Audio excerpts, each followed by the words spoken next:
The colony ship Meridian Dawn shook violently as it entered the atmosphere of New Haven. Ella Morrison gripped her seat with white knuckles and tried not to think about the fact that her entire family was gone. The jump through hyperspace had gone wrong 3 weeks ago, and when the ship finally stabilized, half the passengers were dead. Her mother and father had been in the lower decks when the containment field collapsed. Her younger brother had been in the medical bay. She was alone now, and that thought made her feel hollow inside, like someone had scooped out everything that made her who she was. The ship landed with a grinding crash that threw everyone forward against their restraints. Emergency lights flickered, and somewhere in the distance alarms blared. Ella unbuckled herself with shaking hands and joined the line of survivors shuffling toward the exit ramps. Nobody spoke much. What was there to say when half your world had died screaming in the cold of space? New Haven looked nothing like the promotional videos had promised. Instead of gleaming towers and green fields, she saw prefabricated buildings scattered across purple grasslands that stretched to the horizon. 2 suns hung in an orange sky, and the air tasted strange when she took her first breath. It was breathable but wrong somehow, like drinking water that had sat too long in a metal container. The processing center was a large gray building near the landing pad. Ella stood in line for 6 hours before reaching the front desk. A tired woman with dark circles under her eyes asked for her identification card and scanned it into the system. The computer made a soft beeping sound, and the woman frowned. "What were your assigned skills?" she asked without looking up. "Xenobotanist," Ella said quietly. "I studied alien plant life and ecosystem integration." The woman typed something and frowned deeper. "Your educational records were in the Botanical Archive section." "Yes," Ella said. "That section was destroyed in the malfunction," the woman said flatly. "Without verification of your credentials, we cannot assign you to the xenobotany department." "Do you have any other skills?" Ella felt something crack inside her chest. "No," she whispered. "Just that." The woman marked something on her screen. "You will be classified as general labor until we can verify your background." Next, Ella wanted to argue, wanted to explain that she had spent 6 years studying at the academy that she had written a thesis on, symbiotic relationships between earth crops and alien soil, bacteria, that she was not just general labor. But the words would not come. She took her temporary identification card and walked away feeling smaller than she ever had in her life. The temporary housing was a row of small metal boxes that the colony called residential pods. Ella was assigned to pod 712. It had a narrow bed, a small desk, and a window that looked out at the purple grass. She sat on the bed and stared at the wall until the light from the twin suns faded and the sky turned dark. For 3 weeks, she reported to the processing center every morning. For 3 weeks, she sat in the waiting area, while other colonists received their assignments and left. The administrator would call her name around noon and tell her there were no available positions for general labor. "Come back tomorrow," he would say. "Maybe something will open up." Ella stopped eating much. Food tasted like ash in her mouth. She stopped sleeping well because every time she closed her eyes, she saw her mother's face or heard her brother's laugh. She stopped caring about much of anything because what was the point when everything had been taken away? On the 23rd day, a man walked into the processing center and changed everything. He was tall, with sun-weathered skin and hands that looked like they had spent years doing hard work. He wore practical clothes that were faded from use and boots that were covered in purple dust. He walked up to the administrator's desk and said he needed help at his ranch. The administrator brightened immediately. "How many workers do you need, Mr. Sullivan?" "Just one," the man said. "Maybe 2 if you have them. Harvest season is starting and I am short-handed." The administrator scrolled through his computer. "I can assign you trained agricultural workers," he said. "We have 3 who just finished their orientation." The man who must be Sullivan nodded, but his eyes drifted across the waiting area. They landed on Ella sitting alone in the corner, and something in his expression changed. "What about her?" he asked. The administrator glanced at Ella and his expression soured. "She has no skills listed," he said dismissively. "Lost her credentials in the crossing. I would not recommend her for ranch work." Sullivan looked at Ella for a long moment. She tried to make herself smaller, tried to disappear into the chair. She knew what he would see. A thin woman with hollow eyes and clothes that hung loose because she had lost weight. Someone broken and useless. But Sullivan did something unexpected. He walked over to where she sat and stopped in front of her. His shadow fell across her lap and she forced herself to look up at his face. His eyes were brown and direct and not unkind. "You know how to work hard?" he asked. Ella opened her mouth but no sound came out. She did not know how to answer that. She had worked hard at the academy, had stayed up late nights studying, had pushed herself to excel.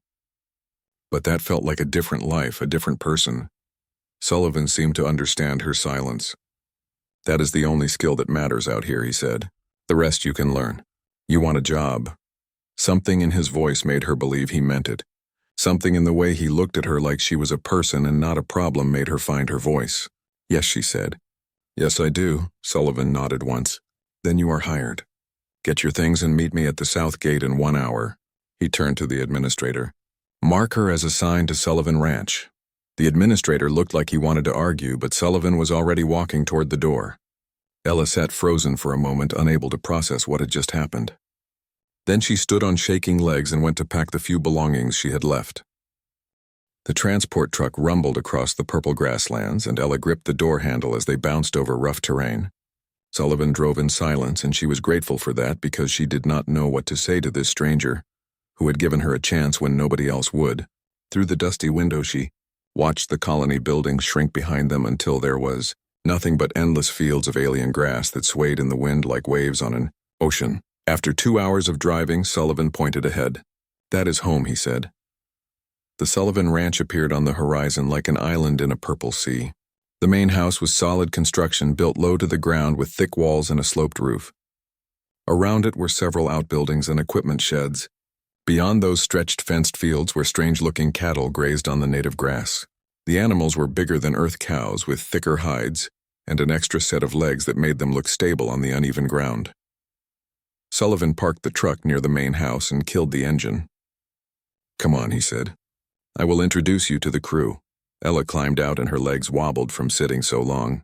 The air smelled different here away from the colony. It smelled like growing things and animal musk and something sweet she could not identify. The twin suns were lower in the sky now, casting long shadows across the fields. An older man emerged from one of the sheds, wiping grease from his hands. He had gray hair and a face that reminded Ella of tree bark all weathered and lined. "This is Henry Cooper," Sullivan said. "He keeps our equipment running." Henry nodded at her. "Welcome to the edge of nowhere," he said. But his smile was genuine.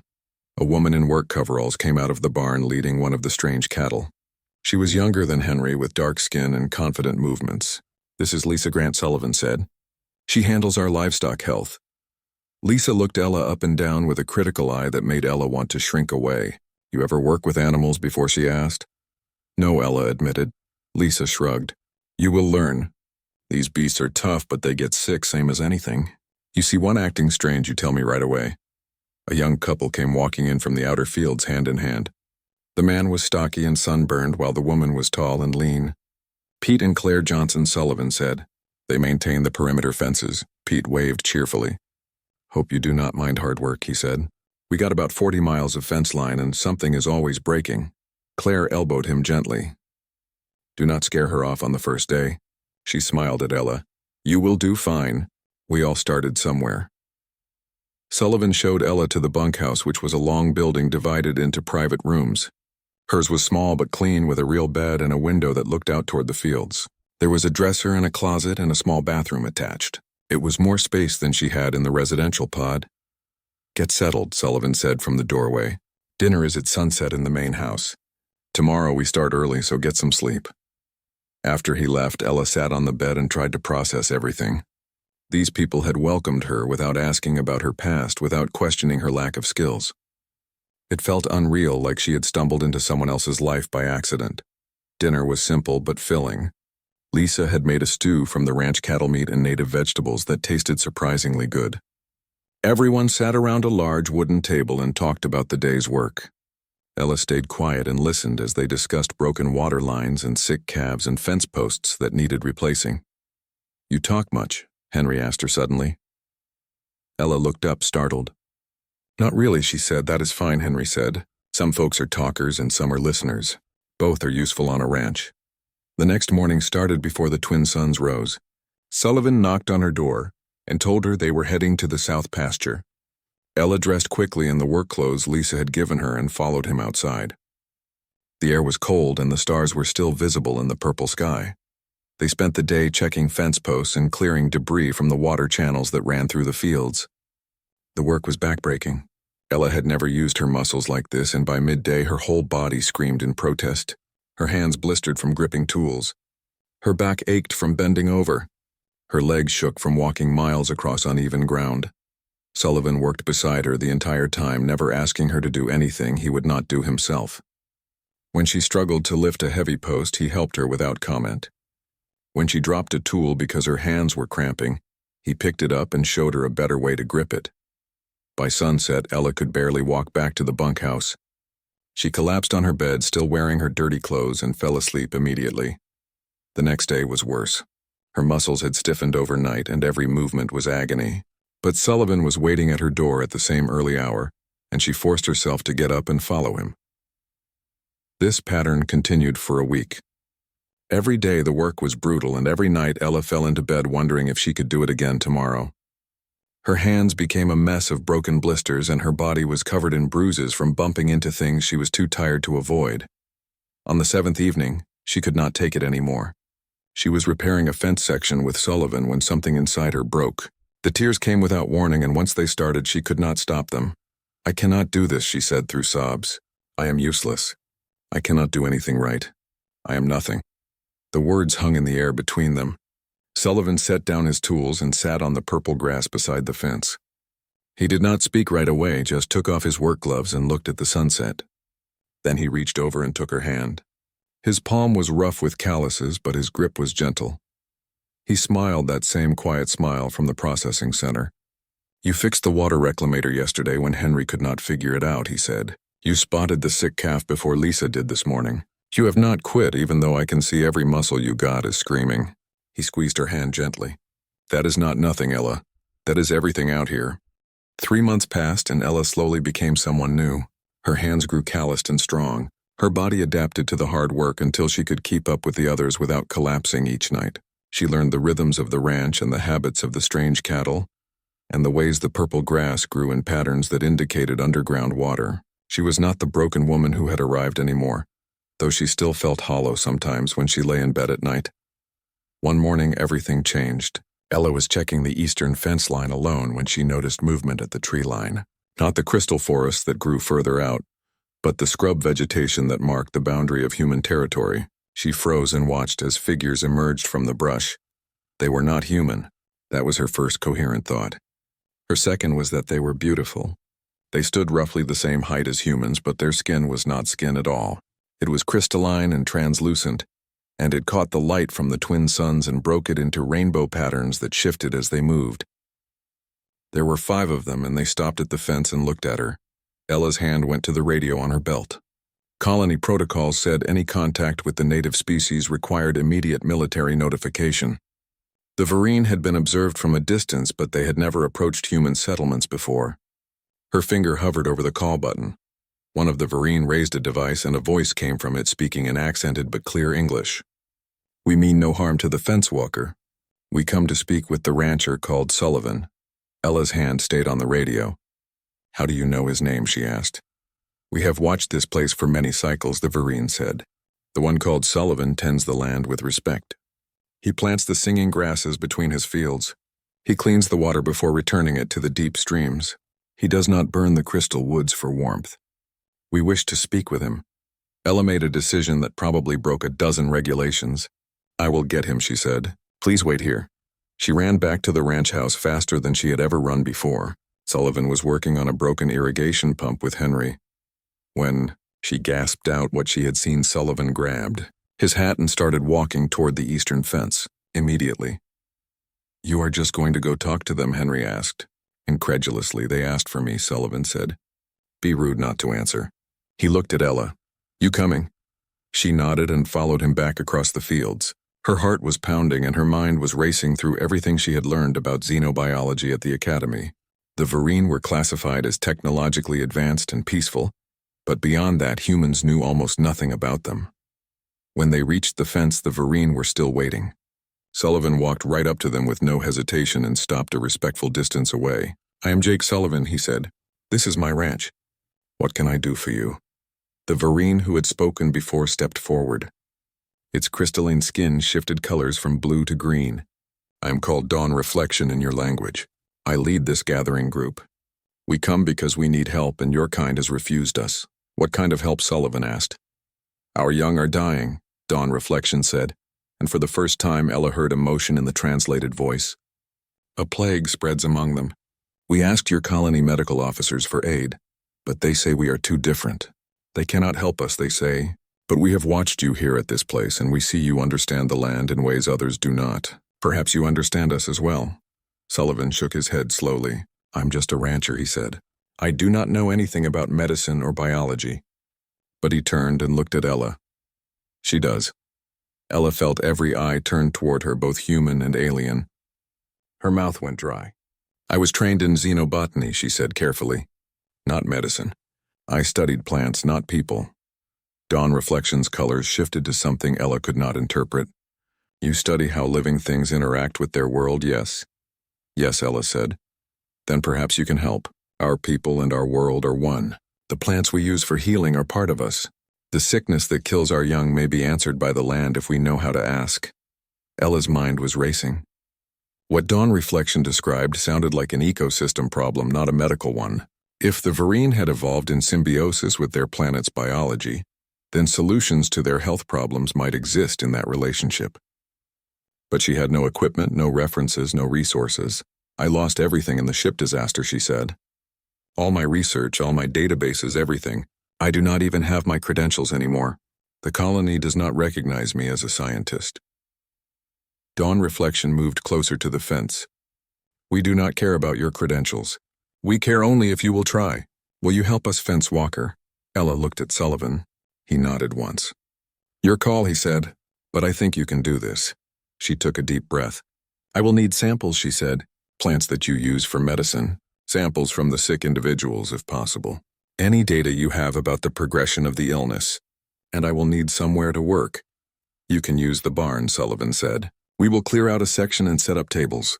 Henry can rig some basic lab equipment. Dawn Reflection's colors brightened to gold. We will bring what you need. When should we return? Tomorrow at first light, Ella said.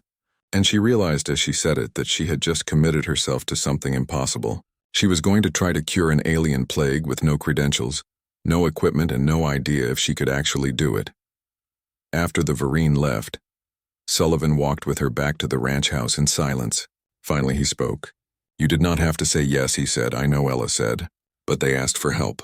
How could I say no? Sullivan smiled. That right there is why I hired you. You see what needs doing and you do it even when you are scared. That night Ella could not sleep. She lay in bed and tried to remember everything she had learned at the academy about ecosystem relationships and symbiotic biology. She tried to plan how she would approach the problem with limited resources. She tried not to think about what would happen if she failed, and an entire generation of young Vereen died because she was not good enough. But mixed with the fear was something else, something she had not felt since before the ship disaster. Purpose. For the first time in months, she had a reason to wake up that was bigger than just surviving another day of hard work. She had a chance to use the skills she thought she had lost forever. She had a chance to prove that maybe she was not nothing after all. The colony administration found out about the contact within hours. Governor Patricia Wells called Sullivan on the emergency channel, and her voice was ice cold through the speaker. You conducted unauthorized first contact with an alien species, she said. Do you have any idea how many regulations you just violated? Sullivan stood in his office with the radio in his hand and did not look apologetic. They came to us asking for help, he said. Was I supposed to shoot them? You were supposed to notify the military immediately, Wells said. This is not your decision to make, Sullivan. We have protocols for a reason. The Vereen will not talk to anyone but me and Ella, Sullivan said flatly. I already asked them. So you can court-martial me if you want, but that will not solve their problem. There was a long silence on the other end. Finally, Wells spoke again and she sounded tired. What kind of help do they need? Medical, Ella said, stepping up to the radio. Their young are dying from some kind of plague, and they think the answer might be in their native plant biology. I'm going to try to find a cure. You are not certified, Wells said. You are listed as general labor. I know, Ella said. But I am all they have got. Another silence. Then Wells sighed. You have 1 week, she said. If you cannot produce results by then, I am sending in the medical team whether the Vereen want them or not. And Sullivan, you and I are going to have a long conversation about following proper channels. The radio clicked off. Sullivan hung up the receiver and looked at Ella. 1 week, he said. No pressure. Henry and Pete spent the rest of the day converting part of the barn into a makeshift laboratory. They built tables from scrap wood and rigged lighting from spare parts. Lisa donated her veterinary equipment, including a basic microscope and some testing supplies. Claire found an old computer terminal that still worked and set it up in the corner. When Dawn Reflection arrived the next morning with 3 other Vereen, they brought containers filled with plant samples and what looked like medical data stored on crystalline chips. We use light storage, one of them explained. Your electronic systems cannot read it. Ella looked at the chips and felt her heart sink. Without a way to access their data, she was working blind. But then she remembered something from her academy classes. Light storage meant optical data, if she could find the right wavelength. Do you have a device that can display this information, she asked. The Vereen produced a small crystalline tablet. When activated, it projected holographic images into the air. Ella watched as diagrams of Vereen biology and plant structures floated in front of her. She could not read their written language, but the images told her what she needed to know. The sick Vereen showed signs of respiratory distress, and their crystalline skin was developing dark patches. The illness progressed quickly, taking a young Vereen from healthy to critical in about 10 days. Dawn Reflection confirmed that 12 young ones had already died and 30 more were sick. Ella set up her workspace and began examining the plant samples. The Vereen had brought dozens of species they traditionally used for healing. She started with the microscope, looking at cellular structure and making notes on the old computer. Henry had rigged up a simple spectrometer from spare parts, and she used it to analyze chemical compositions. 3 days passed in a blur. Ella worked 18 hours a day, stopping only when Sullivan physically brought her food and forced her to eat. She slept in the barn on a cot Henry set up because walking back to the bunkhouse felt like wasting time. Her eyes burned from staring through the microscope and her hands cramped from taking notes. On the 4th day, she hit a wall. Nothing was working. The plant samples showed interesting properties, but nothing that obviously targeted the symptoms she was seeing. The Vereen biology was so different from anything she had studied that her Earth-based knowledge kept leading her in wrong directions. She sat at her workbench with her head in her hands and felt the weight of failure crushing down on her. 12 young Vereen were already dead, and more would follow because she was not smart enough or skilled enough or good enough to save them. Sullivan found her like that when he brought dinner. He set the plate down and pulled up a chair beside her. Talk to me, he said. I cannot do this, Ella said. Her voice was hollow. I thought I could, but I was wrong. I do not have my references or my databases or any of the tools I trained with. I am trying to solve an alien biology problem with barn equipment and guesswork. This is impossible. Sullivan was quiet for a moment. Then he spoke. You know what I learned ranching on 3 different worlds, he said. The land does not care about your credentials. It only cares if you can read what it is telling you. Those plants do not know you lost your files, Ella. They will tell you their secrets the same way they would have before. You just got to listen different. Ella looked up at him. What do you mean? Stop trying to apply Earth logic to an alien problem, he said. You keep looking for answers that would work back home. But this is not home. This is New Haven, and everything here plays by different rules. So stop thinking like a human scientist and start thinking like the planet. His words hit her like cold water. He was right. She had been approaching this like an Earth xenobotanist trying to categorize and analyze using familiar frameworks. But the Vereen had said it themselves. Their people and their world are one. She needed to think about the ecosystem as a whole, not as separate parts. She turned back to her samples with new eyes. Instead of looking for individual plants with medicinal properties, she started looking at combinations. The Vereen traditional medicine used 3 plants together in specific ratios. She had been testing them separately. When she mixed extracts from all 3 plants and examined them under the microscope, something remarkable happened.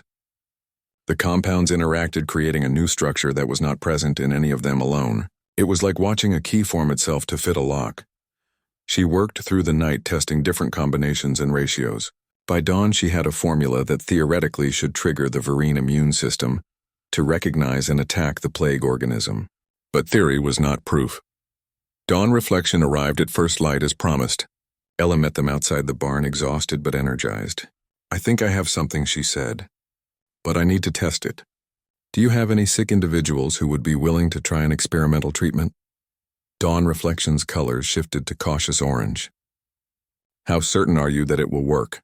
Ella forced herself to be honest. Not certain at all, she said. This is based on observation and theory. It could work, or it could do nothing, or it could make things worse. I will not lie to you. The Vereen was silent for a long moment. Then the colors shifted to determined blue. I will take it myself. I am showing early symptoms. If it works, you will know quickly.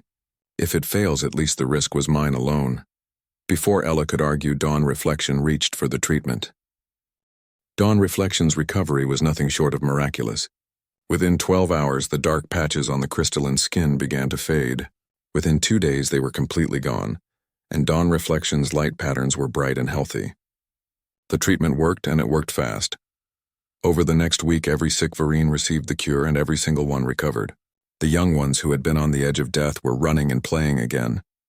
The Vereen elders came to the ranch to express their gratitude, and what they offered in return changed everything for the human colony. The Vereen knew New Haven in ways humans could only dream of. They knew which areas were safe for farming and which would flood in the rainy season. They knew which native plants could be eaten and which were deadly. They knew how to work with the planet instead of fighting against it. They offered to share this knowledge freely.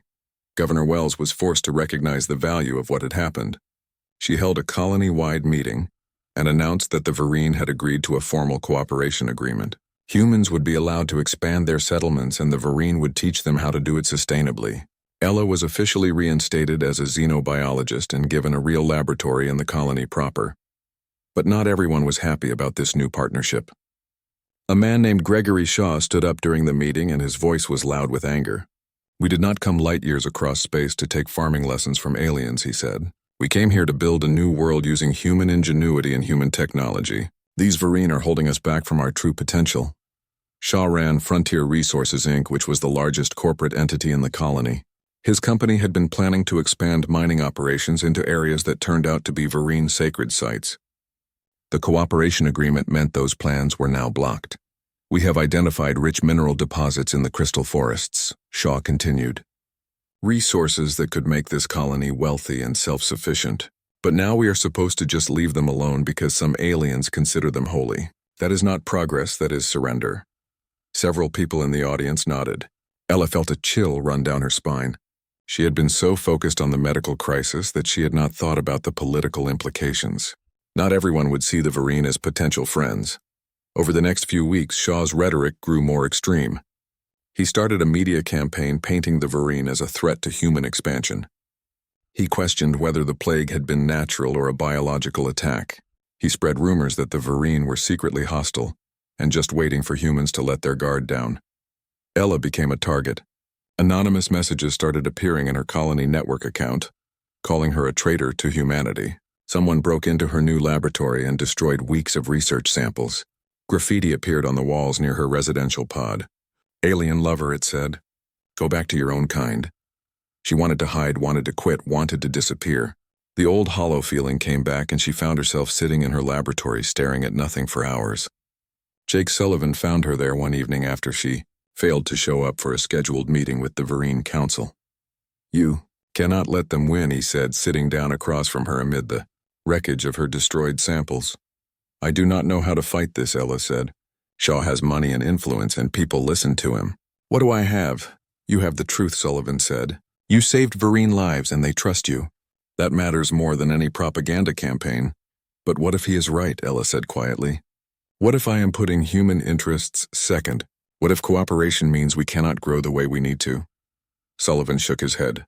Growth built on taking what is not yours is not real growth. It is just theft. The Vereen were here first, and they are offering to help us build something better than what we could do alone. Anyone who cannot see the value in that is a fool. The crisis escalated when Shaw sent mining crews into Crystal Forest territory despite the cooperation agreement. He claimed the agreement was not legally binding because it had not been ratified by the corporate sponsors back on Earth. Governor Wells tried to stop him, but Shaw had powerful allies among the colony, leadership who valued profit over diplomacy. The Vereen response was swift. They withdrew all cooperation and refused to speak with any human except Ella and Sullivan. Dawn Reflection came to the ranch with news that made Ella's blood run cold. Our elders debate whether all humans should leave New Haven, the crystalline being said. For 100 cycles we argued among ourselves about whether to reveal our existence to your kind. Many said you would be like the Scourge, the species that came before, the ones who destroyed much before we drove them away. You, Sullivan, and you, Ella, showed us humans could be different, but now others prove the fearful ones correct. Ella grabbed onto the one word that stood out. The Scourge, she said. There was another spacefaring species here before us. Dawn Reflection's colors dimmed to dark blue. Long ago, yes. They came with great ships and terrible weapons. They took from our world with no thought for the life they destroyed. We tried to reason with them, but they saw us as primitives with no rights. So we were forced to become something we hated. We became warriors. What happened to them? Sullivan asked. We drove them away, Dawn Reflection said. But the cost was terrible. We lost much of ourselves in the process. After they left, we swore never to walk that path again. We buried the weapons we had created and grew new life over them, but they remained deep beneath the crystal forests waiting. Ella felt understanding dawn like a cold sunrise. The crystal forests are not just sacred sites, she said slowly. They are weapons platforms. Dawn Reflection's affirmation was sad. The ancient forests were changed during the war. They can generate pulses that disable machinery and create psychic interference that drives minds to madness. We coded them to respond to specific threats. Mining explosions, crystalline destruction, the electromagnetic signatures of the Scourge technology. And Shaw's plasma mining drills, Ella said. They would trigger all of those. Yes, Dawn Reflection said simply. If the mining begins, the forests will wake. They will defend themselves. And they will not distinguish between Shaw's crews and the rest of your colony. All humans in range will be seen as the Scourge returned. All will be destroyed. How much time do we have? Sullivan asked. Shaw has announced he will begin full operations in 3 days. Dawn Reflection said. We have tried to warn him, but he does not believe us. He thinks we invent threats to protect resources we want for ourselves. Ella looked at Sullivan and saw her own fear reflected in his face. They had 3 days to stop a man who would not listen to reason before an ancient planetary defense system activated and killed everyone in its range. 3 days to prevent a war between humans and Vereen that neither side wanted, but that seemed inevitable now. We need proof, she said. We need something that even Shaw cannot deny, something that will force the colony to listen. Dawn Reflection's colors shifted to questioning green. What kind of proof? Ella took a deep breath. Take me into the deep crystal forests, she said. Let me see the ancient weapons for myself. Let me document what will happen if Shaw proceeds. Then I will take that evidence to Governor Wells and the Colony Council and make them understand. The journey into the deep forests is dangerous. Dawn Reflection warned. Humans who enter often experience visions. Some lose themselves and never return. Then I guess I better not lose myself, Ella said. She looked at Sullivan. I have to do this, he nodded slowly. Then I am coming with you. You said I see things clearly. Maybe that is what you will need down there. Lisa and Henry agreed to run the ranch while they were gone. Pete and Claire would maintain communications with the colony. Governor Wells gave them 72 hours before she would be legally required to authorize Shaw's mining operation, regardless of their findings. After that, corporate authority would override planetary safety concerns, unless they had concrete proof of danger. Dawn Reflection led them into the crystal forests at first light, with 2 other Vereen as guides. The forests were nothing like anything Ella had imagined. The trees were not really trees at all, but massive crystalline structures that grew from deep beneath the planet's surface. Some reached hundreds of feet into the sky, catching the light from the twin suns, and breaking it into rainbows that danced across the ground. As they walked deeper, the crystals began to hum. It was a low frequency that Ella felt in her chest rather than heard with her ears. The sound resonated through her bones and made her teeth ache. Sullivan walked beside her, and she could see he felt it too from the way his jaw clenched. After several hours of walking, the visions started. At first Ella thought she was just tired, but then she saw things that could not be real. She saw the Scourge ships landing on New Haven thousands of years ago. She saw reptilian creatures in black armor burning forests and melting crystals to extract rare minerals. She saw Vereen dying by the thousands, their lights fading as their world was destroyed around them. These are not your memories, Dawn Reflection said gently. The deep forest, remember, they share what they saw with those who walk among them. The visions grew stronger as they descended into ancient caverns beneath the forest floor. Ella saw Vereen scholars working desperately on something that glowed with terrible light. She saw them weeping as they worked because they knew what they were creating. They were rewriting the genetic code of their world, turning peaceful crystal growers into weapons capable of defending against an interstellar empire. Sullivan saw different things. He saw the aftermath when the Scourge finally retreated. He saw Vereen survivors dealing with the trauma of what they had been forced to become. He saw generations working to heal not just their civilization but their very souls. He saw them choosing peace again and again even when it would have been easier to remain warriors. The visions hurt. They pressed against Ella's mind like physical weight. She stumbled and Sullivan caught her arm. "You okay?" he asked. "No," she said honestly, "but I can keep going." They reached the deepest level after 8 hours of descent. The chamber they entered was vast and dark except for the glow from the ancient weapon crystals. These crystals were different from the ones above. They pulsed with a rhythmic light that felt alive and angry. Ella could feel energy radiating from them like heat from a fire. She pulled out her scanning equipment and began taking readings. The energy signatures were massive orders of magnitude beyond anything human technology could produce. More importantly, she found the activation protocols embedded in the crystal structure. They were programmed to respond to specific stimuli, and when she cross-referenced them with Shaw's mining equipment specifications, her blood went cold. His plasma drills will trigger every single activation condition, she said. The electromagnetic signature matches the Scourge technology. The explosions match the mining patterns. Even the frequency of the drills matches what these crystals recognize as an attack. So what happens when they wake? Sullivan asked. The crystals will generate an electromagnetic pulse that will disable all electronic equipment within a 50-mile radius, Ella said, reading her scanner. Then they will start broadcasting a psychic interference pattern designed to induce fear and paranoia. Anyone caught in range will experience hallucinations and psychological breakdown. The Scourge were biologically susceptible to it. Humans probably are too. She looked up at the pulsing crystals. This is not a defensive measure that discriminates between targets. This is a weapon designed to make an entire invasion force destroy itself. And Shaw is about to activate it right next to our main colony. Can you deactivate them? Dawn Reflection asked. Ella examined the crystal structure through her equipment. The programming was biological, technological, and something else entirely. It was beyond anything human science had words for. But as she studied it, she began to see patterns. The crystals were not just weapons. They were communication systems designed to identify friend from foe. "I cannot deactivate them," she said slowly, "but I might be able to teach them to recognize humans as non-threatening. If I can create a signal that human equipment can broadcast something that identifies us as different from the Scourge." She spent the next 18 hours working in that deep chamber.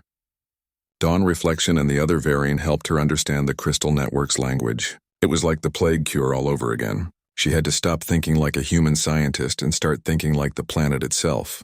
The signal she designed was a harmonic sequence based on human biology and technology signatures. It was completely different from anything the Scourge had used. If broadcast at the right frequency, it would tell the crystal network that humans were a different species, not a threat, not the enemy. But there was a problem. The signal required more power than her portable equipment could generate. It needed the colony's main communications array to transmit properly. And to prove it worked, she would need to test it. "We have to go back," Ella said. "We have to get to the colony before Shaw starts mining." They climbed out of the deep caverns faster than they had descended. The visions were still there, but Ella pushed through them. She had what she needed, proof that the danger was real and a potential solution. Now she just had to convince the colony to listen. When they emerged from the crystal forest, the twin suns were setting. They had been underground for almost a full day. Pete was waiting for them with the transport truck and his face was grim. Shaw moved up his timeline, he said. "He is starting the mining operation tomorrow morning." Governor Wells tried to delay him, but he has corporate authority to proceed. "You have maybe 12 hours. The drive back to the colony took 2 hours. Ella used the time to organize her data and prepare her presentation. She had scanner readings, energy measurements, activation protocols, and a working solution. It should be enough. It had to be enough. But when they arrived at the colony administration building, Shaw was already there. He stood in Governor Wells's office surrounded by his lawyers and corporate representatives. When Ella tried to present her findings, he cut her off. "This is nonsense," he said. "Scare tactics designed to protect Vereen resources. You expect us to believe that trees are actually ancient weapons, that mining will trigger some kind of planetary defense system. It is ridiculous, I have proof," Ella said. She pulled up her scanner readings on the office display. "These energy signatures are real. The activation protocols are documented. If you proceed with mining, you will kill everyone in a 50-mile radius, including your own workers." Shaw barely glanced at the data. "I have my own geological surveys," he said. "They show nothing but mineral-rich crystal formations. Your readings are either fabricated or misinterpreted. Either way, I am not stopping a billion-credit operation based on the word of a failed scientist who lost her credentials." Ella felt the words hit her like a physical blow. Failed scientist. That is what she was in the colony records. General labor with unverified training. Why would anyone believe her over Shaw's corporate experts? Governor Wells looked at the conflicting data with clear frustration. "I cannot stop the mining based on this," she said. "Not without a clear demonstration of the threat. Shaw has legal authority, and your evidence, while compelling, is not definitive enough to override that." "Then let me demonstrate it," Ella said. The words came out before she could stop them. "Let me broadcast my harmonic signal using the colony communications array. It is not strong enough to reach the deep crystals, but it will activate the upper forest layers. You will be able to measure the energy response. You will see that I am telling the truth." "That could be dangerous," Wells said. "More dangerous than letting Shaw wake up the entire defense network," Ella shot back. Governor Wells looked between Ella and Shaw for a long moment. Finally, she made her decision. "You have 1 hour," she said to Ella. "Broadcast your signal and show me something measurable. If nothing happens, Shaw's mining proceeds as scheduled." Ella ran to the communications center with Sullivan and Dawn Reflection following. The technician on duty was a young man named Chris Baker, who looked terrified when Ella explained what she needed. "You want me to broadcast an untested alien signal into a potentially hostile ecosystem," he said. "That could trigger exactly the response you are trying to prevent." "It will not reach the deep crystals," Ella said. "The colony array does not have enough range. It will only activate the upper forest layers, and only partially. Just enough to show that the threat is real." Chris looked at Sullivan. "Is she sure about this?" Sullivan shrugged. "She has been right about everything else so far." Chris took a deep breath and started configuring the array. Ella uploaded her harmonic sequence and checked the settings 3 times. Her hands were shaking. If this went wrong, if she had miscalculated, if the signal triggered a full defensive response, she could kill everyone in the colony, but if she did nothing, Shaw would trigger it anyway, and nobody would be prepared. "Ready," Chris said. "On your mark." Ella took Sullivan's hand without thinking. She just needed something solid to hold on to. He squeezed gently and nodded. "Do it," she said. Chris activated the broadcast. The harmonic sequence transmitted outward toward the crystal forests at the edge of human territory. For 30 seconds, nothing happened. Ella watched the monitoring screens and saw nothing. No response. No energy spike, nothing. Shaw is going to say I made it all up, she thought. He is going to call me a fraud and proceed with mining, and everyone is going to die. Then the screens lit up.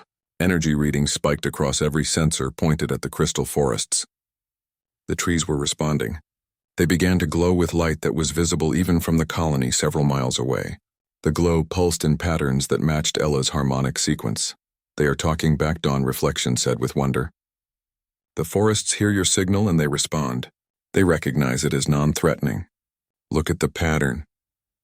That is the Vereen phrase for greeting and welcome.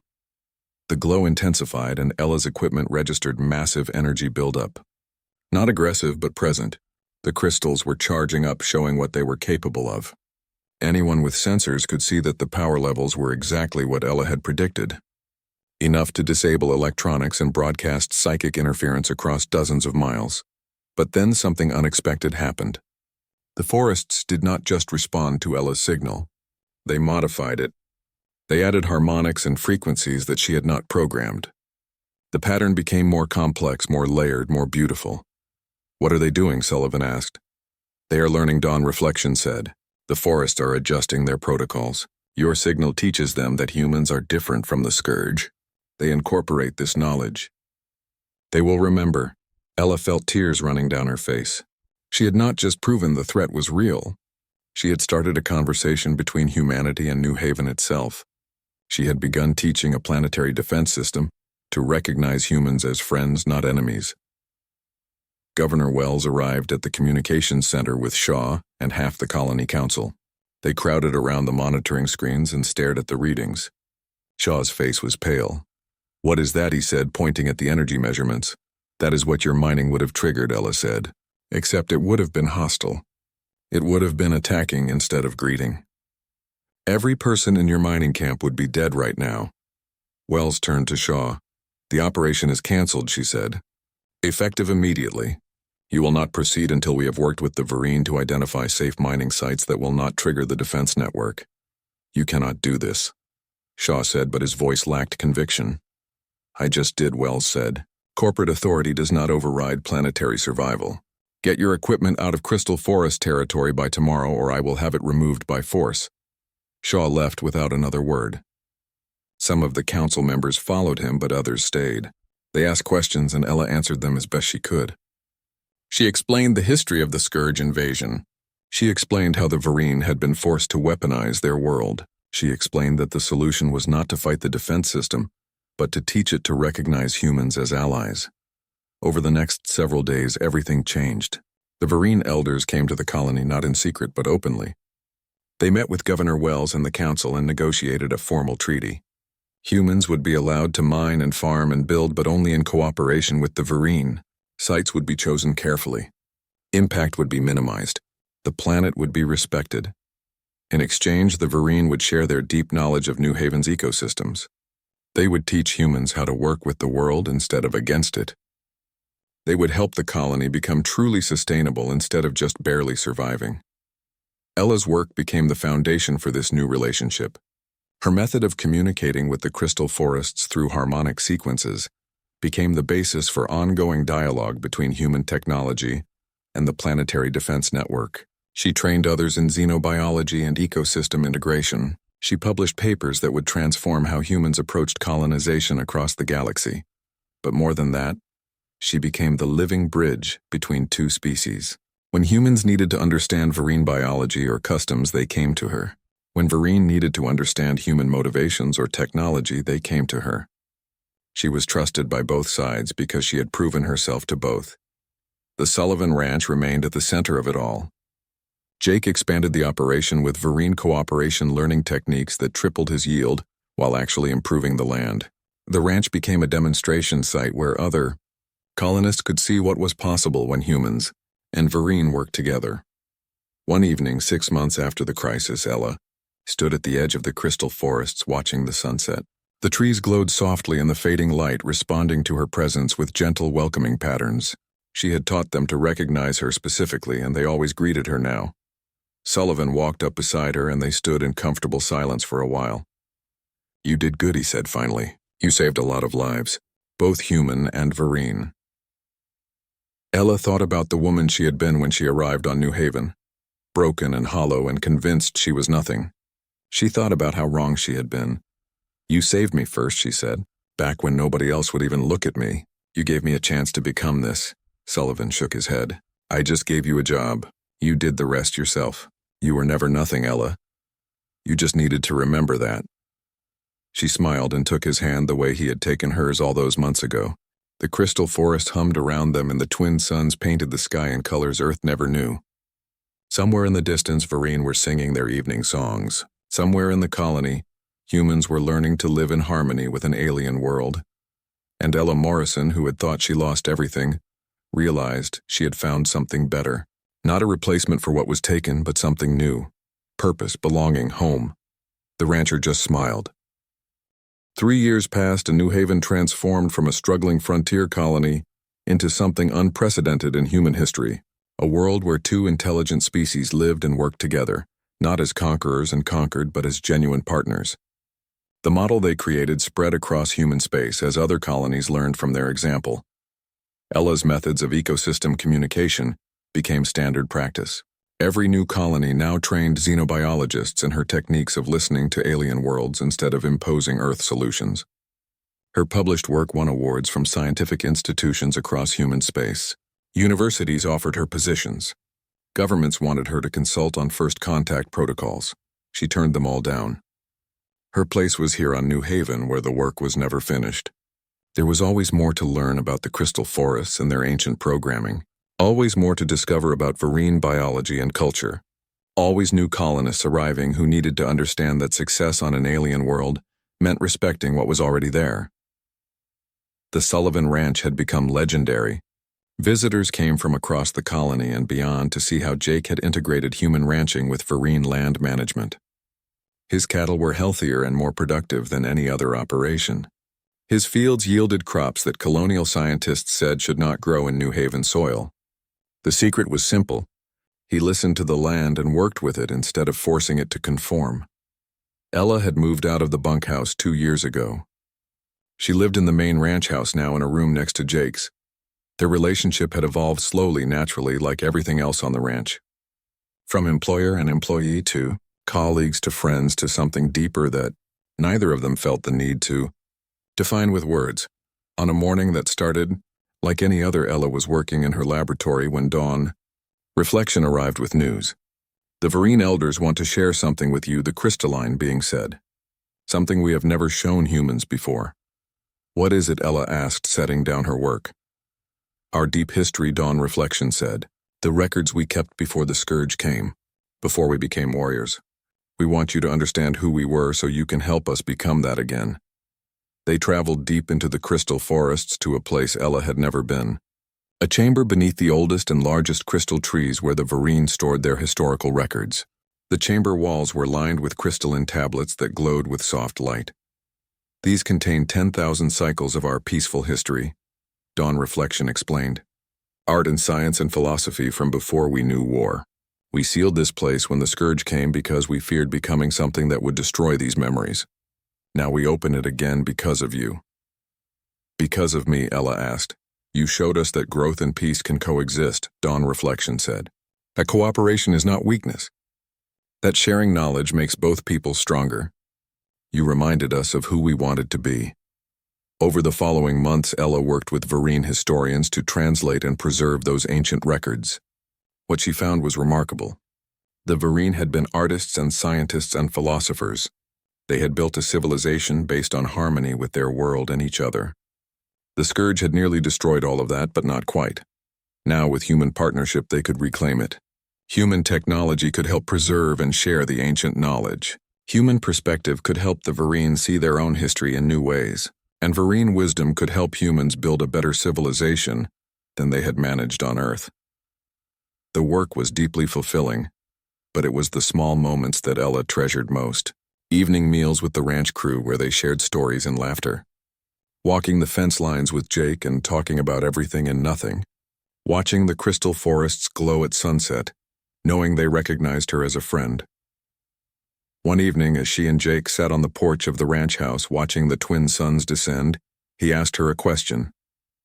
Do you ever regret it, staying here instead of taking one of those fancy university positions?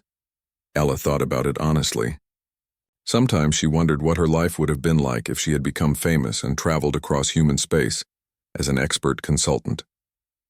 But it was an idle curiosity, nothing more, never, she said. Everything I need is here. The work matters. The people matter. This place matters. Jake nodded and took her hand. Good, he said, because I cannot imagine this place without you. The ranch had expanded over the years. More buildings, more workers, more land under cultivation. But it had never lost the feeling that made it special. It was still a place where anyone could find purpose regardless of their past. Where broken people could become whole. Where the impossible became routine. Lisa had taken on an apprentice, a young Vereen interested in cross-species veterinary medicine. Henry had trained 3 human mechanics and 2 Vereen engineers. Pete and Claire now managed a network of monitoring stations across the crystal forests, tracking the health of the ecosystem. The ranch had become a center of learning and cooperation.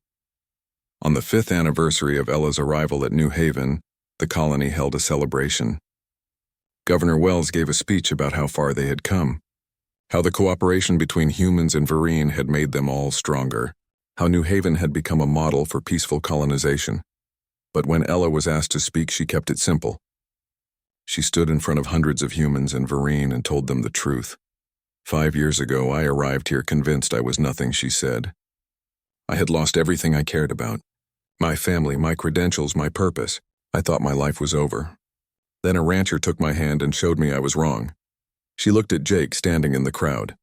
He smiled that same quiet smile that had changed her life. What I learned here is that we are all capable of more than we think, she continued. Human or Vereen, young or old, trained or untrained, we all have value if someone gives us a chance to prove it. That is what makes this colony special. Not our technology or our resources, but our willingness to see potential in each other.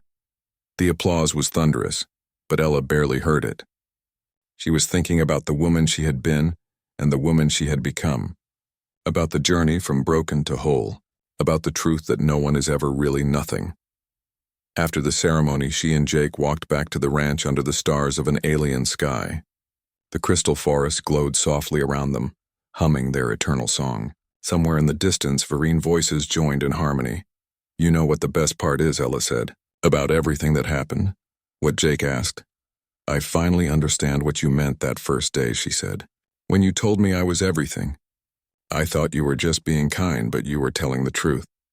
I was everything I needed to be. I just had to stop being afraid to try. Jake stopped walking and turned to face her. He took both her hands in his and looked at her with those steady brown eyes. I knew it from the moment I saw you sitting in that processing center, he said. You had survived the worst thing that could happen, and you were still standing. That is not nothing, Ella. That is everything.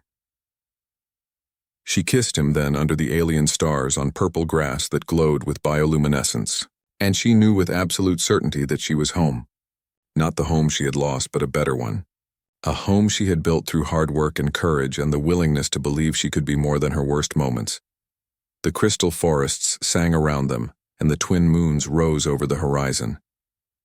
New Haven turned beneath strange constellations that humans were learning to navigate by. And on a ranch at the edge of human territory, two people stood together knowing they had found exactly where they belonged. The story of New Haven would be told for generations. How humans and Vereen came together. How cooperation proved stronger than conflict. How one broken woman became the bridge between worlds. But the heart of the story was simpler than that. It was about a rancher who saw value where others saw nothing. About a woman who found the courage to try again. About the power of taking someone's hand and believing in them when they cannot believe in themselves. That is what humanity brought to the stars. Not weapons or dominance, but something rarer. The ability to lift each other up. To see potential in the broken. To build bridges instead of walls. To turn strangers into family and alien worlds into home. And sometimes late at night when Ella lay in bed listening to the crystal forest sing, she would remember that moment on the purple grass. When she had said she was nothing and Jake had taken her hand and smiled, she understood now what he had known then. That nothing is impossible when someone believes in you. That home is not a place but a feeling. That the greatest journeys are not measured in light years, but in the distance between who we were and who we become. Welcome home, Ella Morrison. Welcome to New Haven. Welcome to everything.